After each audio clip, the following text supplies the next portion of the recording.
Hello, welcome back. In the previous class, we saw the objectives of GST. Again, in brief, I will explain it again. So, with what intention GST was introduced? So, that was a concept what we studied in the previous class. First of all, one nation, one market. I told one nation, one market. Why one nation, one market is earlier there were various tax systems which were very difficult to handle. You have to note there was a lengthy procedure what you were supposed to consider. And many taxes were also there. So to avoid all these things, to bring one tax all over the nation by considering it as a one market, they wanted to do that. So that's why GST was introduced. So that is one of the concept. Then subsuming of central and state laws. So there were various central laws and state laws. Already I have told VAT, CST, excise duty, production tax. All these taxes were there. All these taxes they are supposed to be subsumed. So that subsuming of the taxes is done. It is to be done. So that's why GST was introduced. Single window taxation system. So one registration is enough for all types of taxation. Serving many masters is avoided, in the sense you need not report to various different people, different persons. If you report to one particular person, it is enough. One particular person means to the GST. If you file GST, if you file GST return, it is enough. Then network based taxation model. So there was a network called GSTN, goods and service tax network. So on that basis itself all transactions is to be done. What I can tell you is how I can tell you is like everything is based on network. If you upload the information that will be available in the network, easily you can claim input tax credit and all other benefits. Removal of waiting time in transportation sector. So earlier there were various check posts. Through check post things is to be passed. At that time you have to do the valuation and you have to pay the taxes when you are transporting from one state to other state. So that problem is completely solved now.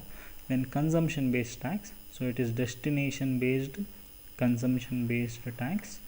Where you will consume, that state will get the benefit. So all these are objectives. With all these intentions, GST was started. Yes, in today's class we'll see about the benefits of GST, why GST is needed. So those benefits we'll see. What is a benefit after introduction of this GST, that is what we'll see. First one, reduction of cascading of taxes. Reduction in cascading of taxes. Cascading of taxes means it is like sometimes in earlier system what was happening is because of various taxes product is to become costly. Now something like this I will tell you. Product is produced, you will give production tax. Then you will take it to, from Karnataka you will take it to Goa, one tax, because there is an interstate transaction, one tax. Wherever value is added, value added tax. Then you are selling in Goa, Goa's selling tax. So all these different types of taxes were there and different rates were there. So everything is removed now, and one market, one nation, one tax. So that is a concept. Overall reduction of prices. Yeah. Theoretically, or what is as per the intention of GST introduction, it is told there is reduction in prices. Why there is reduction in prices is, so what they are telling is here, because when GST is introduced, because of this GST is introduced, now there are no the people are getting input tax credit. Andre, like when you purchase any products, you will pay tax. So that deductions you will get. So that is a benefit what you will get in case of GST. Earlier it was not there. So that's why when people are getting back the money, so automatically the value of the product will come down. So that is the thing. common national market. So all over India, one market, one nation. ಎಲ್ಲ ಕಡೆಯಲ್ಲಿ all over India, in all for different states, for different products, different rates were there earlier. Now it is removed. Now only one particular rate. That means, like for example, the taxation rate in Karnataka for books is 5%. So that 5% rate will remain 5% all over India. Like if you purchase the product from Jammu Kashmir, or if you purchase from Paschim Bengal, wherever it is, Kerala, everywhere tax rate for books is 5%. So like that. So common market, that is one more thing. Next, self-regulating tax system. Now self-regulating tax system, the other benefit it is, here you yourself can file the things and you yourself can control the things. Everything is in your hands when it comes to GST filing and related to that, because it is a user friendly taxation system. Then non intrusive electronic tax system. So one more thing is, it is completely electronic based tax system. All manual filing and related to things are completely withdrawn now. Automatically, easily you can do. Next, simplified tax regime. So it is simple. Like earlier, you need not go through different procedures, you need not to follow various formalities. Yeah, so all those problems are not there. It is completely removed. Completely simplified taxation system it is. So we are seeing the benefits of GST. Some of the things: reduction of cascading effect, different rates, and multi implementation of tax system is reduced. Overall reduction is done in the price. All over India, one common market.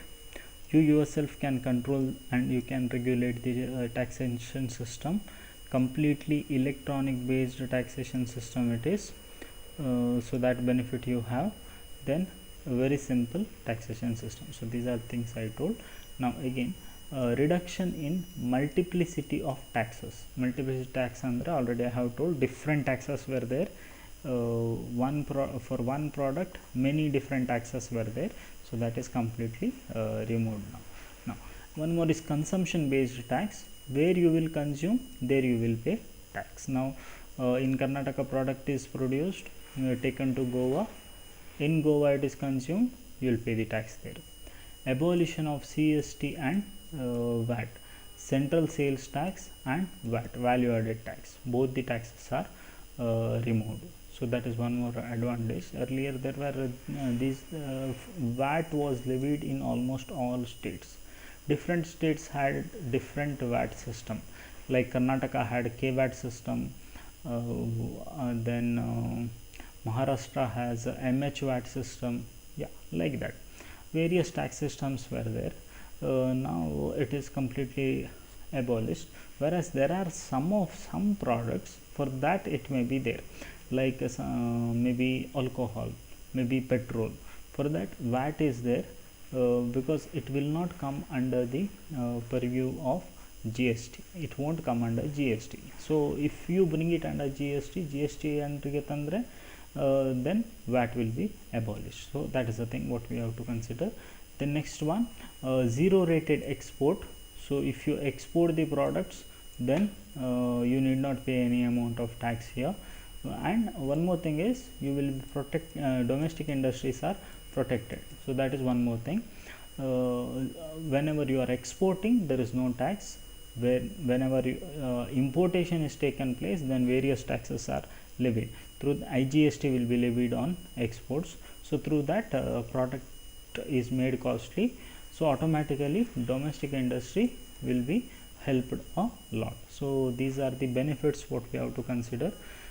These are the through this benefit, if you consider this, all these because of implementation of GST, we got all these benefits. Yeah, I'll send the notes for this particular concept.